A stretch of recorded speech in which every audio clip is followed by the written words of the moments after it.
Antoine Simon Rondayon, puisque c'est de lui qu'il s'agit, vient une fois encore marquer positivement les esprits des habitants du quartier Akonaboué dans le 5e arrondissement de la ville de Porto-Novo et de toute la population de la ville capitale. En dépit des multiples actions et œuvres humanitaires posées quotidiennement pour le mieux-être des habitants de sa localité, le philanthrope vient d'inscrire son nom en lettres d'or dans les mémoires en initiant un projet de pavage de 10 km de voies à Akonaboué, son quartier de résidence, dont 7 km viennent d'être achevés. Le directeur technique de la mairie de Porto-Novo donne les caractéristiques techniques des travaux qui bénéficient d'ailleurs de l'appui technique de la municipalité.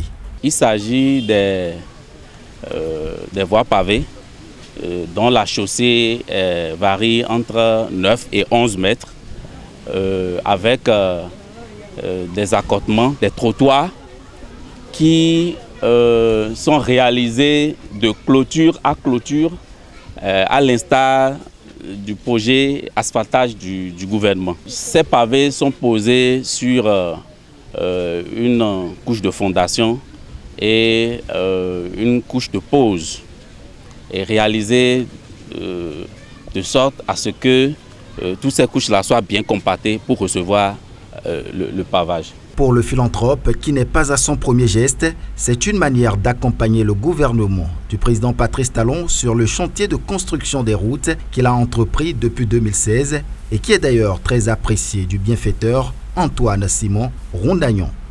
J'ai pris la décision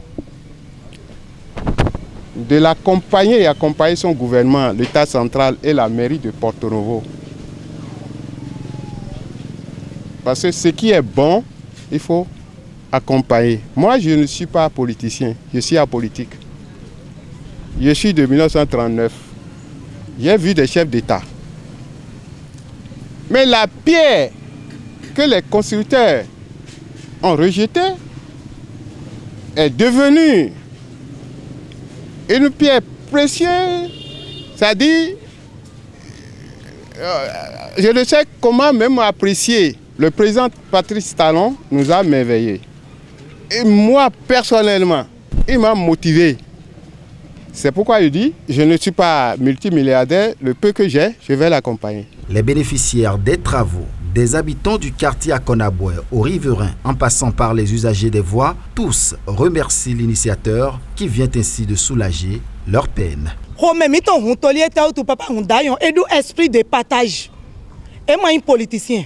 Nous sommes très émus des efforts de Papa Rondayon, surtout qu'il est apolitique.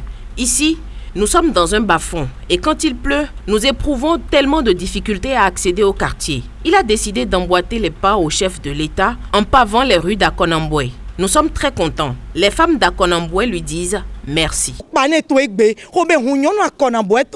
On souhaiterait qu'on l'aide, que l'État lui apporte son soutien. S'il faut même vraiment, il faut décorer cet homme. Et là, on a vu des ministres ici, dans leur rue, ils sont restés comme ça, jusqu'à ce jour.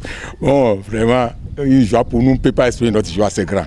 Et papa, tout à l'heure encore, dans ses propos, a eu à dire que lui, il accompagne le président Talon par rapport à sa vision du développement. Et il accompagne aussi la mairie de Porto-Novo par rapport à ce que nous sommes en train de mettre en œuvre. Notre dynamisme, notre volonté de pouvoir au moins changer le visage de Porto-Novo. Voilà ce qui l'a motivé pour accepter notre demande. Et nous lui en sommes naturellement reconnaissants. Forestier de formation, le président directeur général de l'entreprise Plus Jamais la maladie de prostate, PJMP, ne compte s'arrêter en si bon chemin. Il annonce le lancement très prochainement d'un autre projet de construction d'écoles dans 10 arrondissements de la ville de Porto-Novo. Ça me fait mal d'aller voir les enfants en 21e siècle. Les enfants sur les briques, sur les troncs d'arbres, les tôles sont brûlées. S'il n'y a plus, les enseignants sont obligés de demander aux enfants de rentrer. Ce n'est pas bien. Alors que les gens dorment sur l'argent. D'autres ont des fortunes à l'étranger. Moi, nous, on a choisi 10 écoles.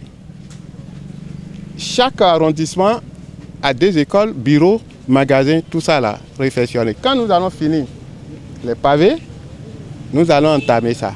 Il donne pour finir rendez-vous à la population dans 3 mois pour pour la réception de ce chantier de pavage des voies dans le 5e arrondissement de la ville capitale. Rappelons qu'Antoine Simon Rondagnon est un passionné de la médecine traditionnelle qui a mis au point un traitement efficace et prouvé contre la prostate. Réussite qui le distingue aujourd'hui comme l'un des pionniers de l'éradication de la prostate.